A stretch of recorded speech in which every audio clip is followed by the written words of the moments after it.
just minutes.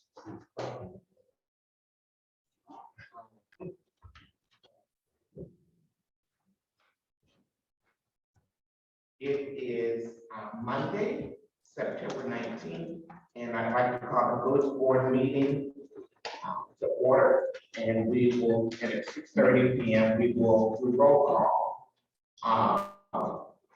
Trustee Booker. Here. Trustee Owens. Here. Trustee Sechrist. Here. Trustee Thompson Hightower. Thompson. Trustee Johnson. Present. And President Montgomery is present, and Trustee Quirk is excused from tonight's meeting. So we do have a quorum, and I would like to invite you all to join us in the pledge of allegiance. I pledge allegiance to the flag of the United States of America and to the republic for which it stands, one nation, under God, indivisible, with liberty and justice for all.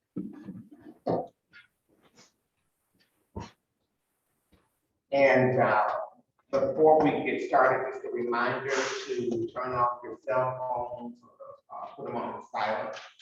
And the next item on our agenda is persons desiring to be heard. John Buckley, 9454 Oak Court in Brownfield. Good evening, John Buckley, 9454 Oak Court. I'm here to talk about item 6B on the agenda, waiving the requirement of the village board to approve changes in our subdivision restrictions. Just a little background, this was actually written and approved in 2000, so it's 23 years old by the developer, and at that time, the village board. And it requires that no amendment and no changing can be done unless it's approved by the village board around here. There are some other provisions in here that I just want to make you aware of as you discuss this tonight. First off, we are required to comply with all federal and state statutes and all ordinances in Brownfield. Secondly, nothing can be changed unless we get 66% of lot owners in the subdivision to agree to it. That's 40 out of 60. Well, that's going to be a stretch. I don't think we get 60% to agree that the sun comes up east in the morning. But the bottom line is we're going to make some changes to this based on the need to update the language and also the need to comply with state statutes, which requires some reporting requirements of homeowners association to the state. So we're going to be making some changes in the future, and I just think it's a speed bump in the road of progress to have the village board have to approve everything that we do in the subdivision. I've had numerous discussions with Nate on these restrictions, the previous village manager and with Tyler. I think we're all in agreement that that's probably something that should be taken out and not complied with as we go forward. It just, what it does is it allows one aggrieved homeowner who doesn't agree with the changes to come and petition before the board, and you have to sit through all that, trying to figure out what to do. So I would recommend approval of that, and we'll take that out when we rewrite these restrictions. And I'll stick around if there's any questions or anything they want to know about the restrictions or subdivision. I'll hang around for the discussion if anyone wants to ask me any questions. But thank you for listening. I appreciate it. Thank you. And it is further down on our agenda, so we will discuss it at that time. The next item on our agenda is elected officials and staff reports. All of those are in our packet. We know that the village manager is not here tonight because he's at a conference. However, he and I met, and we would like for you to put a tentative hold on your calendars for the 10th, October 10th.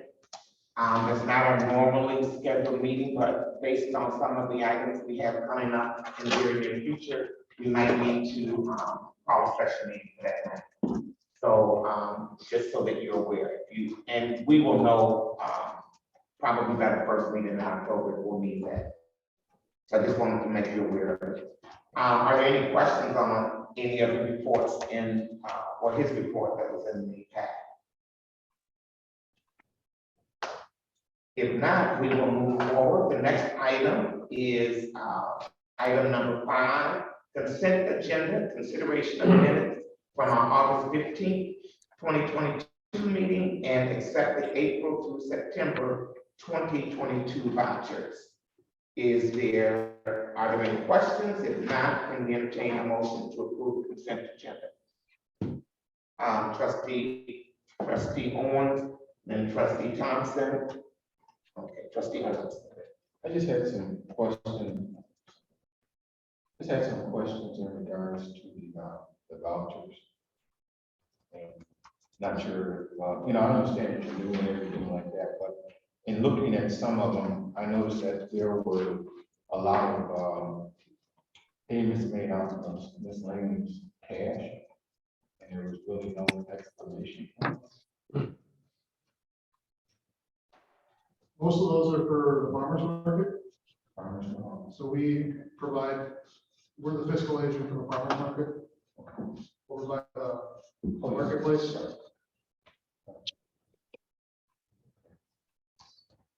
And then there was something about remaining invoices. So that was just a report I did. I just did a summary of all the vendors for anything over 1,000. I put the support for everything is behind it. I thought it might be easier instead of looking at 20 pages to look at 3. Thank you. All right. Okay, just questions. And what I would say too, if you have looked at that detail prior to the meeting, you may be able to just reach out to Gary and ask before the meeting, if you have time, so that you can get clarity. And it could have come up too with your finance before you, trustee Thompson. You're good? Trustee, So when you said fiscal agent for the farmer's market, so when the farmer's markets sell their goods, the money comes to Brown, the village Brown, and then it goes back out to them. Yes. trustee, Booker. Oh, yeah, so is this a generic category used for farmers market? Well, or are there other things that go into that category called miscellaneous? No, there's other things. Anytime in our accounts payable, if it isn't a normal vendor, like if it's something that's infrequent, it's just it's miscellaneous instead of using the actual vendor. There might be something where we could potentially trying to create more vendors instead of using it Yeah, as often as we do. yeah. That's the only thing I was thinking. You might want to. Farmers market is something you're gonna have every year. Right. So you may want to create a classification called farmers market. Okay. Just a suggestion. And that may be something to come back to the finance committee. when you need to. I mean, I would. Really that's just to Something make it maybe easier for people so they understand what it is. Other questions? Trustee Johnson. One of the things I noticed, there was so many checks that was voided, and this was probably before your time. Was there a situation where these checks were voided back in April? For that many to be voided like that, I would imagine there was some sort of error because they're all on the same date. But I honestly don't know for sure. Okay. Well, also predicting that a lot of those checks were also rewritten because they was voided. Yes. Okay. It could have been something as simple as someone put in the wrong check date, and then they all had to be voided and reprinted. Other questions? To show you that we're looking at it. Yeah, that's good. If there are no other questions, can we entertain a motion to approve the consent agenda? Trustee Thompson, I move that we approve the consent agenda. is it? That's it. It's been moved by trustee Thompson, and second by trustee Booker to approve the consent agenda. All those in favor? Any opposed? Ayes have it, motion carries. Thank you. Under new business, the first item we have is review and possible action on ordinance number 2208 to amend section 121-156B 4 to require notice and occupancy for community living arrangements. That is in our packet, and I'm not sure if this has come, it has come before the board. This is in consideration of occupancy permits that are provided for residents that may be doing adult group home or could be youth group home. But so that those that were in a certain proximity would be notified. Nate, I'm trying to summarize that. Is there anything else I need to add? So I would add just a couple of things, President Montgomery. This did arise out of a concern with a recent group home placement near the Donis Woods subdivision.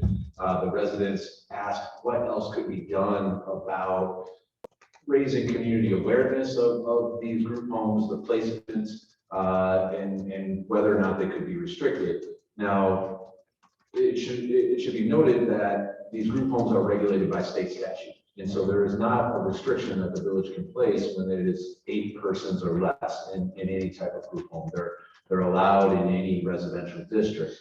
However, in talking with our village attorney and Tyler, we recognize the concern about people still being kind of unaware of these group homes and thought that along with the requirement of an occupancy certificate, which was already required by our building code, we thought it would be good to pull that language into the zoning code to make it very explicit, and then also require this notice of anytime a group home is looking to open, before it gets occupancy, it must notify neighbors within 500 feet.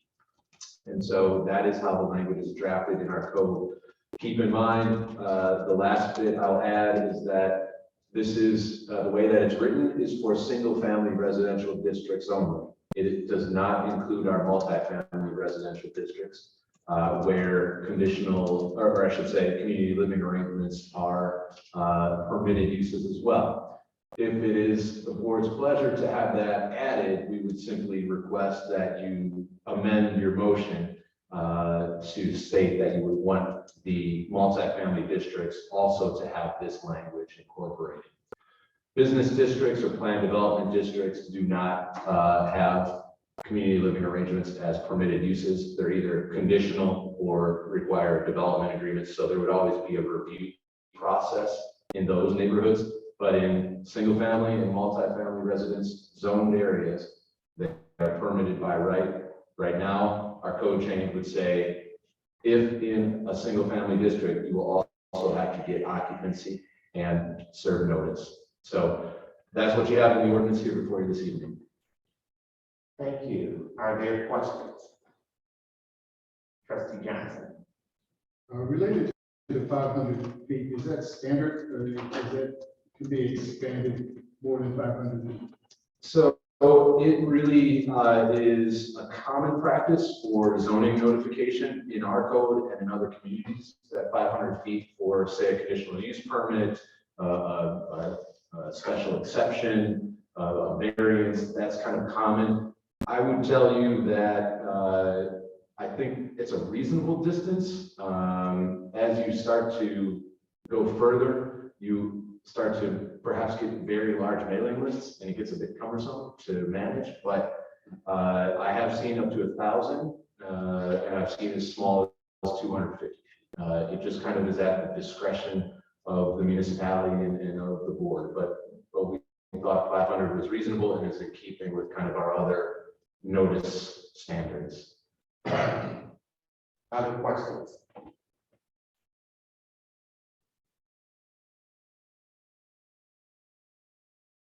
If there are no other questions, we do have a recommendation for amending our village ordinance, and it is in our packet. So if there are no other questions, do we have someone that would make a motion to approve? Trustee Johnson. I'd like to make a motion that we approve the recommendation with the amendment to include single and multi-dwelling family units. So what we have before us is single. So you want to add multi, okay? Is there a second? It's been moved by trustee Thompson and second by trustee Owens to amend the recommendation to include unit dwellings. Yep. Any questions?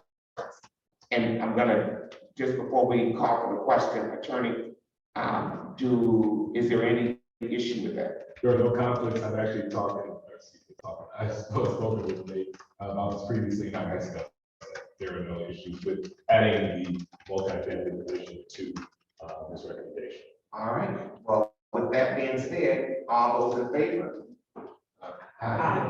Any opposed? Ayes have it, motion carries. So we will adjust it to say 1,000 feet instead of 500. No, I'm sorry, not multifamily. Yes. I got it. All right, next item on our agenda is, review and possible action on resolution number 22-10, waiving notice by law amendment, Dundas Wood subdivision.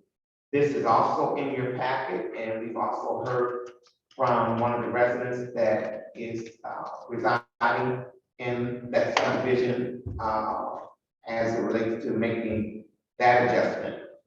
And are there questions about the removing basically the village from having to review the necessary or changes that they may want to recommend?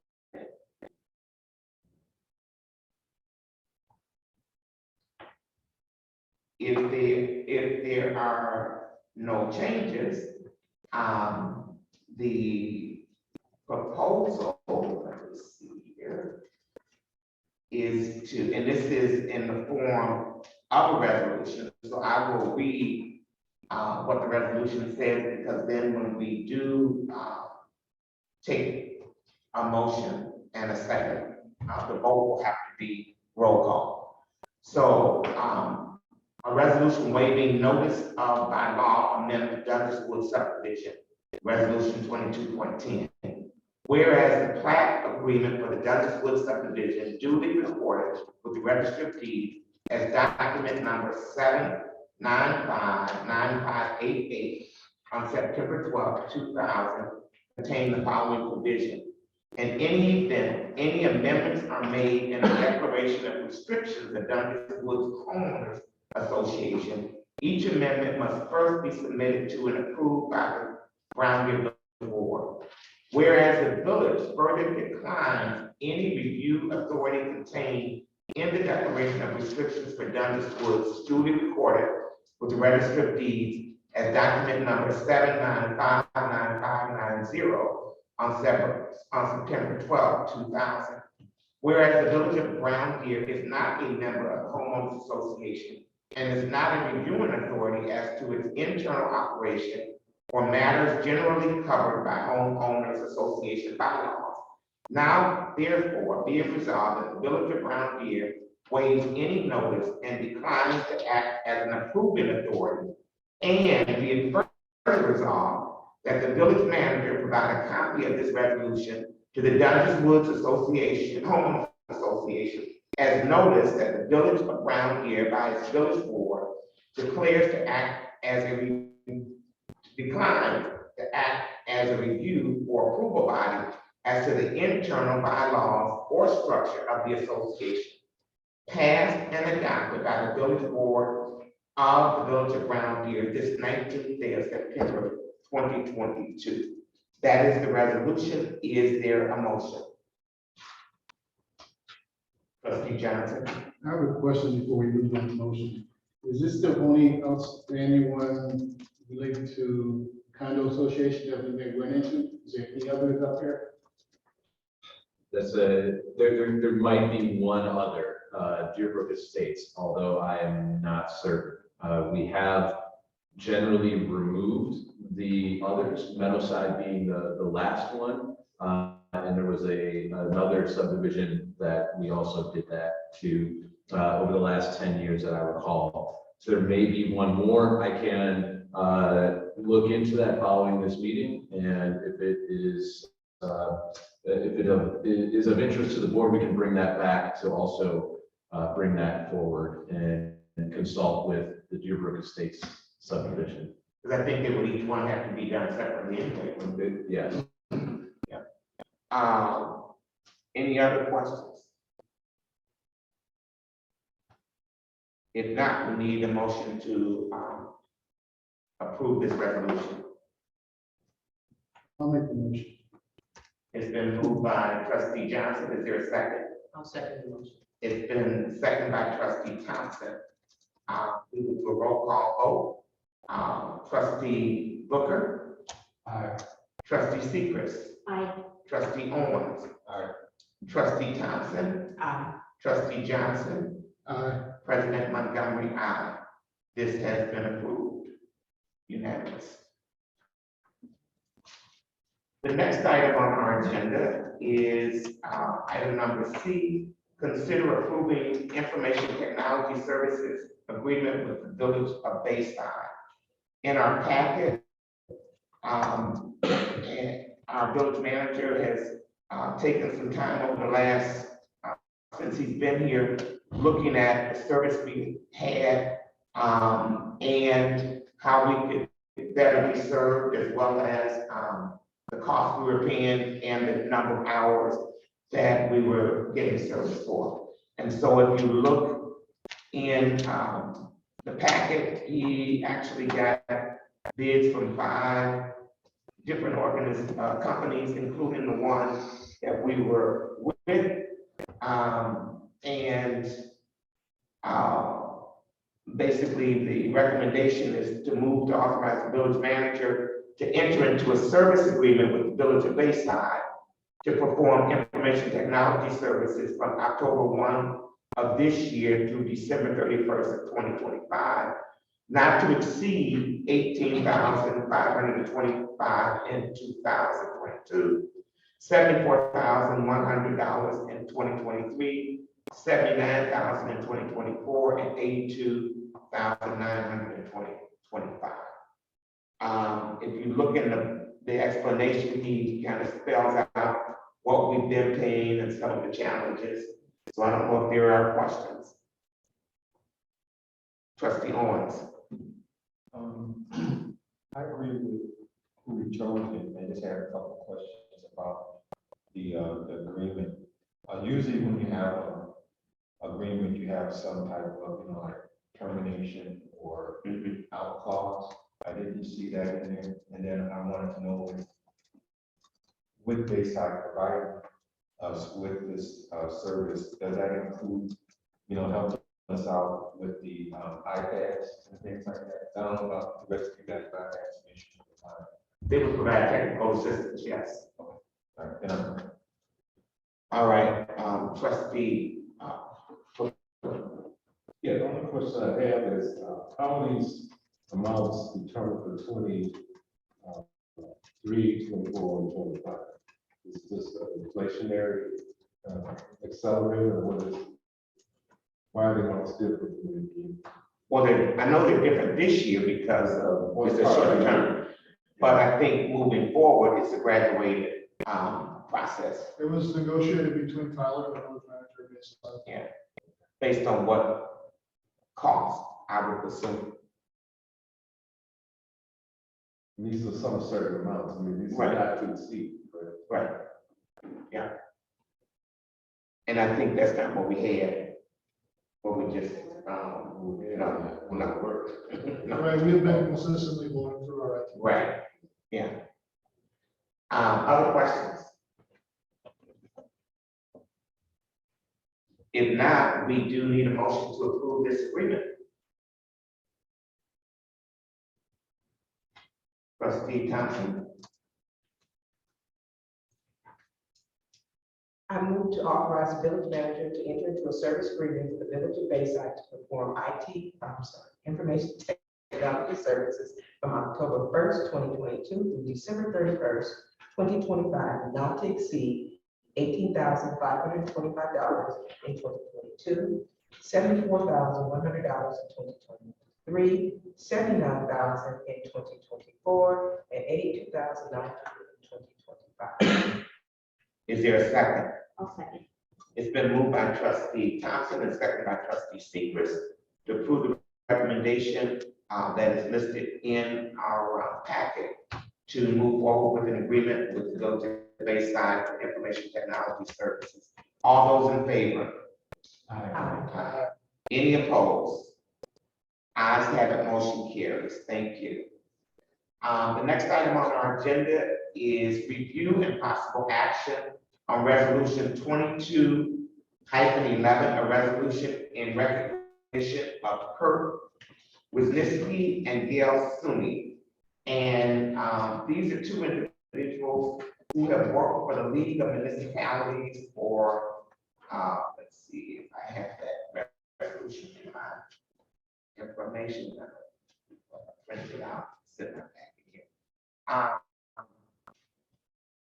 They've both been there, 1987 for Kurt and 2011 for Gail. And if you've ever gone to the training, even virtual, they've been supportive of all municipalities across the state. They're both retiring, and so the league has just basically reached out to all municipalities across the state to see if at our village board meetings, we would approve a resolution just recognizing them for their work. I don't know if there's questions. If not, is there a motion to, well, I probably need to read this too. You think? Do I need to read it if it's in the packet? I think typically I would say no, but if your previous dealings with these things has been to read it out loud, then I would say follow that precedent. So I will read it. It says, whereas since 1987, Kurt Wisniewski has been providing leadership, guidance, and advocacy to benefit the cities and villages of Wisconsin. And whereas since 2011, Gail Sumi has given voice to enlighten and inform Wisconsin local leaders through her direction and coordination of the League of Wisconsin municipalities, multiple channels of communication, including editing and production of the municipality, which is the magazine. And whereas Mr. Wisniewski and Ms. Sumi have been thought leaders and trusted advisors for local officials, both elected and appointed. And whereas Kurt Wisniewski and Gail Sumi have contributed in countless ways to the prosperity and success of local government in Wisconsin. And whereas, in addition to their tireless efforts on behalf of municipal government, Kurt Wisniewski and Gail Sumi have been role models for thousands of local leaders. And whereas Mr. Wisniewski and Ms. Sumi will be retiring from daily service to local government at the end of the calendar year 2022. Now therefore be it resolved that the Village Board of Brown Deer expresses its profound gratitude to Kurt Wisniewski and Gail Sumi for their service, and be it finally resolved that the Village Board of Brown Deer congratulates them both on their careers of leadership and wishes them well in future endeavors, passed and adopted by the Village Board of the Village of Brown Deer this 19th day of September 2022. Is there a motion? So moved. Is there a second? Second. It's been moved by President Montgomery and second by Trustee Owens. We will do a roll call vote. Trustee Booker. Aye. Trustee Secret. Aye. Trustee Owens. Aye. Trustee Thompson. Aye. Trustee Johnson. Aye. President Montgomery. Unanimous approval of this resolution. Thank you. And it is 6:59. I move for adjournment of this meeting. You know. Thank you. Have a wonderful night, everyone. That's my first one.